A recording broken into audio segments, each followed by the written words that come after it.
क्या आप जानते हैं एक ऐसा व्रत जिसे स्वयं भगवान श्री राम ने विजय पाने के लिए किया था? जी हाँ, जब लंका जाने का मार्ग बंद हो गया था, तब सामने था विशाल समुद्र। तब श्री राम को एक दिव्य उपाय मिला।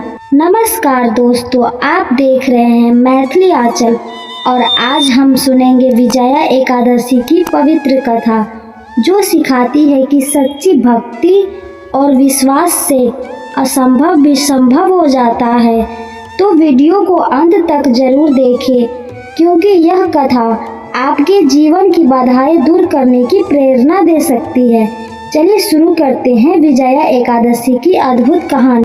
बहुत समय पहले की बात है, जब भगवान श्री राम माता सीता को रावण से छुड़ाने के लिए लंका जाने निकले, तब उनके सामने एक बड़ी समस्या आ खड़ी हुई। विशाल समुद्र इतना गहरा और चौड़ा था कि पूरी वानर सेना चिंतित हो गई कि इसे पार कैसे किया जाए। श्री राम ने समुद्र देव से मार्ग देने की प्रार्थना की। कई दिनों तक कोई उत्तर नहीं मिला। तब लक्ष्मण जी ने कहा कि पास ही एक महान तपस्वी ऋषि रहते हैं, उनसे उपाय पूछना चाहिए। दोनों भाई आश्रम पहुँचे। ऋषि ने ध्यान करके कहा, हे राम, फागुन मास की कृष्ण पक्ष की विजया एकादशी आने वाली है। आप इस दिन भगवान विष्णु का व्रत और पूजा करें। इस व्रत के प्रभाव से आपको अपने कार्य में विजय अवश्य मिलेगी। श्री राम ने विधि पूर्वक व्रत रखा, पूजा की, भजन किया और द्वादशी को दान देकर व्रत पूरा किया। व्रत के प्रभाव से चमत्कार हुआ और मार्ग देने का उपाय बताया। वानर सेना में नल नील ने पत्थरों से राम सेतु बनाया।